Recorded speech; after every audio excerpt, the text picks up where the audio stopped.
Bienvenidos a su programa Guía en Salud. Quiero contarles que el día de hoy nos acompaña el doctor Julio Ramírez, él es oncólogo clínico y el día de hoy estaremos hablando sobre el tema cáncer gástrico. Así que doctor, bienvenido. Muchas gracias, Elisa, y a todos nuestros amigos que nos escuchan ahí en la intimidad de su hogar. Estamos para poder hacer las consultas al respecto de lo que es este tema fascinante, del cual podremos hablar hoy un poco más ampliamente. Así es. Me gustaría que nos comentara qué es el cáncer gástrico.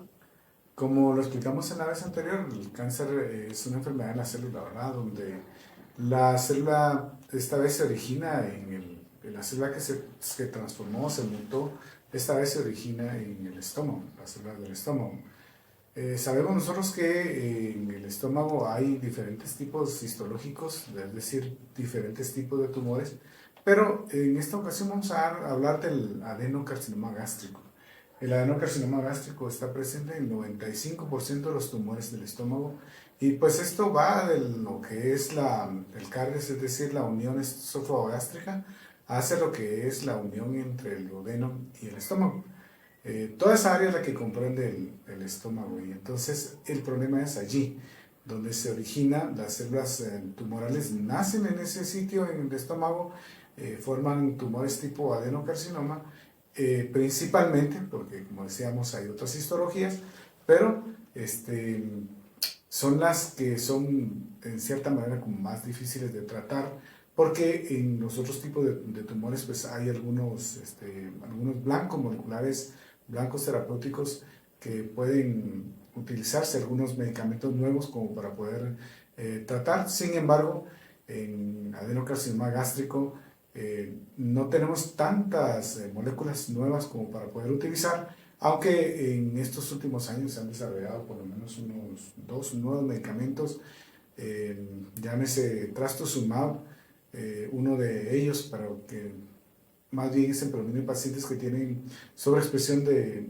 una molécula que se llama AR2, y el ramucirumab, que es para pacientes que tienen, la realidad es que en todos los pacientes se puede utilizar este medicamento. El adenocarcinoma gástrico es el que más bien conforma este tipo de tumores ahí en el estómago. Para continuar, me gustaría que nos comentaran qué síntomas se pueden presentar en este cáncer. Esa es una pregunta muy, muy amplia, la verdad. Creo que ahí hay mucho que decir. En cuanto a signos y síntomas del paciente con cáncer gástrico, desafortunadamente no tenemos un signo, no tenemos un síntoma que nos diga, este paciente tiene cáncer gástrico. Como empezó tal cosa, entonces este paciente tiene cáncer gástrico. No hay.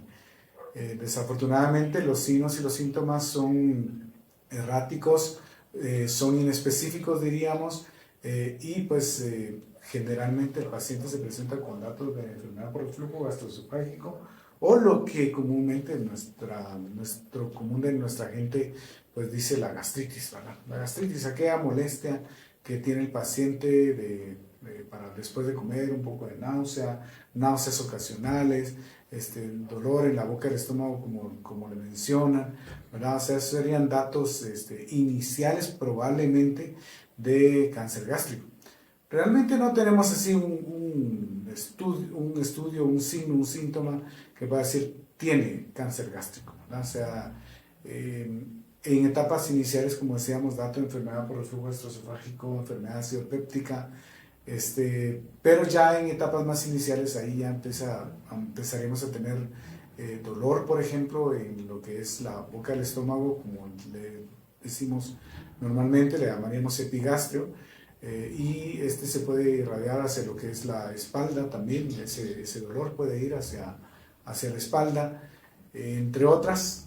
Podríamos ver vómitos con sangre, o sea, la presencia de vómitos con sangre como tal pueden ser un dato importante de que un paciente pueda tener cáncer gástrico.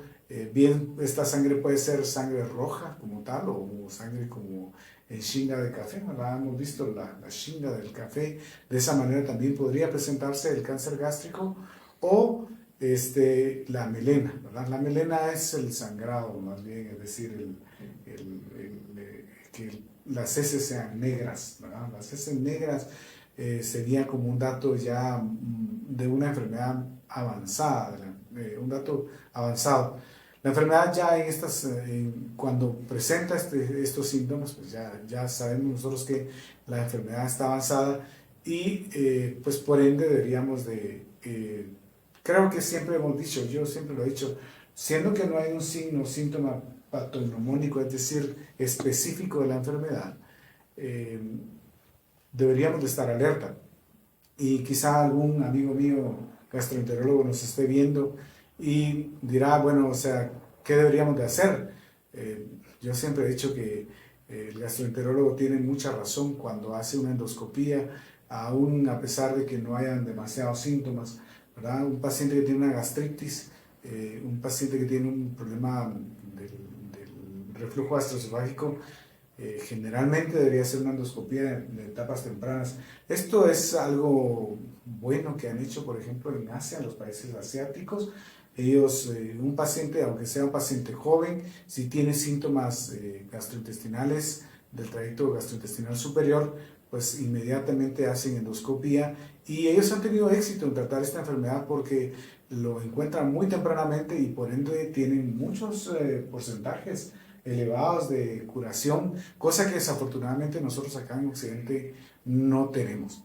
Creo que es importante recalcar que en cuanto a signos y síntomas, tenemos la enfermedad ceopéptica, enfermedad por reflujo, y el paciente que tiene estos datos debería de ir a hacer una endoscopía lo más pronto posible. Muchas gracias por esos datos. Para continuar, me gustaría que nos comentara cuáles son las causas de esta enfermedad. Bueno, las causas de cáncer gástrico, la verdad es que tenemos mucho que decir al respecto de causas de cáncer gástrico. Desafortunadamente nosotros en un país de tercer mundo, vivimos un país de tercer mundo, sabemos que en cuanto a etiología de cáncer gástrico, el solo hecho de estar casados ya eso aumenta el riesgo de desarrollar cáncer gástrico. Parece ser que es algo malo estar casado, ¿verdad? Pero realmente la gente que está casada tiene un poco más de riesgo que la gente que está soltera. La gente que ha vivido con mucha familia, es decir, cuando son, ¿qué digo?, con más de 4 hijos en la familia o que han dormido juntos con sus hermanos, esto más como indicador de pobreza, más que el hecho de dormir con los hermanos, eso también sería como un dato que podría pronosticar que un paciente podría tener cáncer gástrico. Como decíamos, más que todo países pobres, ¿verdad? O sea, países pobres como el nuestro, nosotros, dicho sea de paso, el cáncer gástrico aquí en Guatemala es el cáncer que más hombres y mujeres guatemaltecas están matando. No solo tanto hombres como mujeres, digamos, en hombres el cáncer más importante es el cáncer de próstata y en la mujer el cáncer más importante aquí en Guatemala es el carcinoma cervicouterino. Pero el segundo en hombres y el segundo en mujeres es el cáncer gástrico. Entonces, o sea, países pobres como el nuestro, eso es un factor determinante para poder desarrollar cáncer gástrico. Entre otras, comer mucha sal. Estamos en esta época de que comemos mucha sal, ¿verdad? Pescado salado.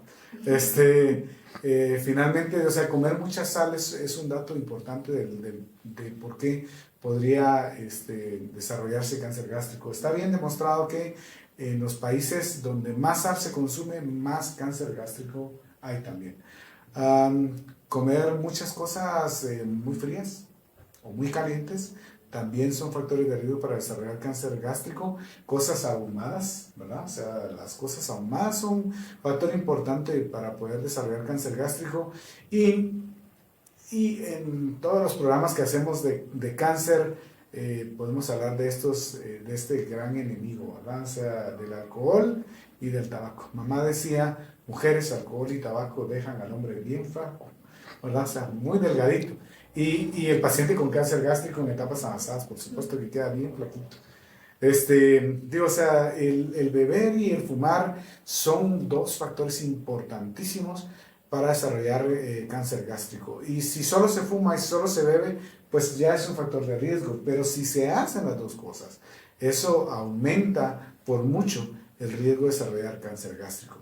Y por último, no menos importante, la presencia de esa bacteria, el Helicobacter pylori, ¿verdad? La bacteria esa, Helicobacter pylori, aumenta el riesgo de desarrollar cáncer gástrico enormemente. Nosotros en Guatemala incluso nos contaminamos con el agua, o sea, el agua contaminada nada más. Si nosotros no hervimos bien el agua, el Helicobacter pylori se mantiene muy bien en esta cuestión de la gente que consume muchos lácteos, ¿verdad? O sea, le estamos dando un nido muy especial al Helicobacter pylori para que él invada y permanezca en el área del píloro, ¿verdad? Que ahí es donde muchas veces se desarrolla el cáncer gástrico. Sabemos que el 85% de los guatemaltecos estamos infectados con el Helicobacter pylori, es decir, 8, casi 9 de cada 10 personas guatemaltecas estamos infectados con el Helicobacter pylori. Y dije estamos porque yo también me hice la prueba y desafortunadamente estamos infectados. Por supuesto, esta patología debe ser tratada correctamente, el Helicobacter pylori debe ser erradicado completamente del estómago. Ayuda mucho, ciertamente ayuda mucho que guardemos muchas normas de higiene a la hora de preparar nuestros alimentos. La higiene es fundamental. O sea, para tratar de evitar la presencia del Helicobacter pylori es importante, aparte del tratamiento y las recaídas, ¿verdad? La higiene en cuanto a la manera de preparar nuestros alimentos.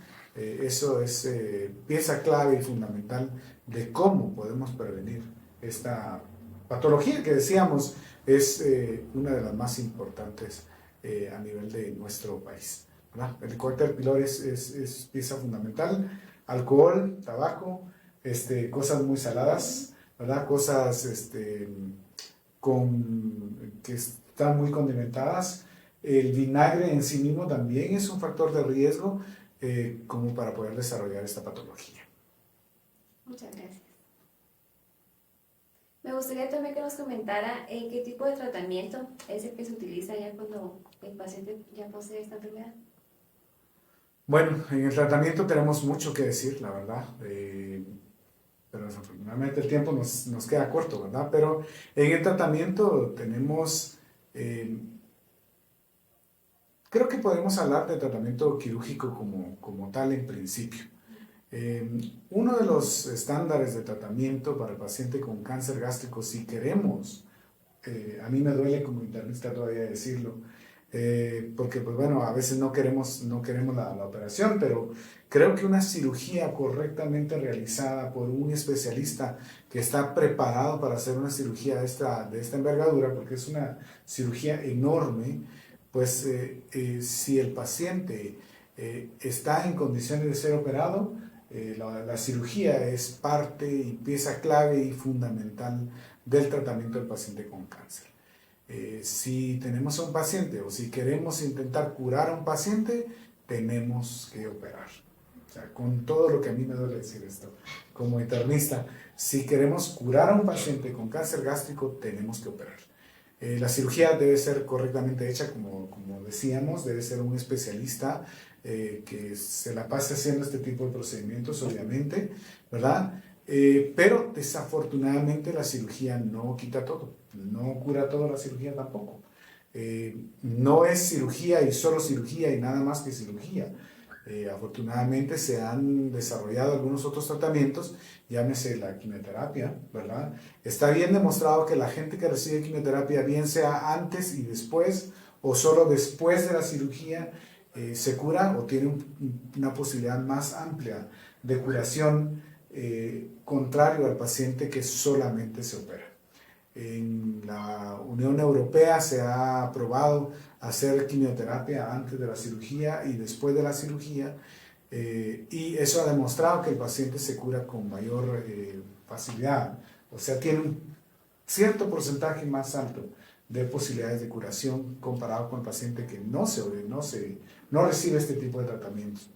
Hay un estudio, la gente de los Estados Unidos, ellos hicieron un estudio en los que operaron pacientes y después les dieron quimioterapia y radiación y demostraron que al dar quimioterapia y radiación posterior a la cirugía también ayudaba a que un mayor porcentaje de pacientes se curaran.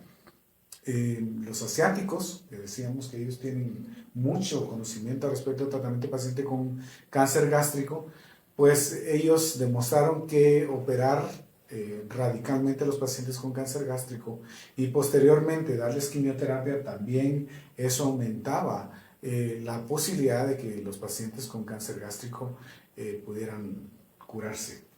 Esto en el paciente en los que podemos hacer cosas con intención curativa, vaya. Desafortunadamente, siendo que el cáncer gástrico es un tumor que avanza muy rápidamente y que desgraciadamente, como es práctica común de nuestros pacientes y de todos nosotros, ¿verdad? O sea, empezamos con alguna molestia, ¿verdad? Vamos con una molestia con el de la farmacia y le decimos, mire, es que tengo molestias como de gastritis. Y el de la farmacia nos dice, sí, mire, le voy a dar ranitidina, famotidina, omeprazol, lansoprazol, omeprazol, todos los soles habidos y por haber. Y pues el paciente siente que le ayuda un poco, pero desafortunadamente el paciente con este tipo de comportamiento permite que la enfermedad progrese. Entonces, desafortunadamente en nuestro país encontramos a la gran mayoría de personas con tumores avanzados, metastásicos, prácticamente incurables. Desafortunadamente no podemos hacer nada con ellos con intención curativa, pero sí podemos hacer mucho con intención paliativa, y para esto se han desarrollado múltiples tratamientos, ¿verdad? La quimioterapia. Antes, si no hacíamos nada con el paciente con cáncer gástrico, sabíamos que el paciente vivía 2-3 meses, nada más. Eso era todo lo que teníamos para ofrecer a los pacientes, con darles mejor cuidado, soporte, y pues eso era todo. Pero afortunadamente han venido desarrollando varios esquemas de quimioterapia, incluso algunos de ellos pueden no botar el cabello. Eso es un dato importante, que algunos de los esquemas que podemos utilizar de quimioterapia pueden no botar el cabello. Hasta eso tenemos actualmente, esquemas que no botan el cabello. Podríamos usar esquemas un poco más pesaditos, en combinación, 2-3 medicamentos conjuntamente. Actualmente está en boga el uso de 2 medicamentos nada más en vez de 3, ¿verdad? Usamos 2 medicamentos y el paciente sabemos que vive por lo menos unos 11 meses adicionales a lo que haríamos si no hiciésemos absolutamente nada. Posteriormente, después de que un esquema de quimioterapia ha fallado, podemos utilizar un esquema más, 2 esquemas más, 3 esquemas más, en fin, las nuevas terapias de las que hablábamos al principio, ¿verdad? Herceptin, es decir, el famoso trastuzumab, podríamos utilizarlos en pacientes que tienen sobreexpresión de una molécula que se llama HER2-Neu. Los pacientes que tienen esa sobreexpresión, que va de un 10 a un 20% de los pacientes con cáncer gástrico que sobreexpresan esa molécula en el tumor, tienen la posibilidad de utilizar esa molécula que se llama trastuzumab, y pues esos pacientes pueden recibir bastante beneficio. Tengo pacientes que han recibido ese tipo de moléculas, supervivencias superiores a los 2 años, e incluso en pacientes a los que solo con quimioterapia les hemos podido dar tratamiento, pues supervivencias superiores a los 2 años, aunque no es la constante. Es un buen porcentaje de los pacientes que pueden vivir tanto o más tiempo como esos. Cuando un esquema de quimioterapia nos ha fallado, podemos usar segundas, terceras líneas, según la condición clínica del paciente, para poder tratar a este tipo de patología. Muchas gracias. Para finalizar, quiero agradecerle, doctor, por su tiempo. Realmente es un tema muy importante y muy amplio también, pero creo que el día de hoy aprendimos bastante. Así que gracias. Pues sí, claro, gracias a ustedes por la entrevista, principalmente diría yo, y a ustedes que están ahí en su hogar. Recordemos que debemos educarnos, porque esto es salud para todos.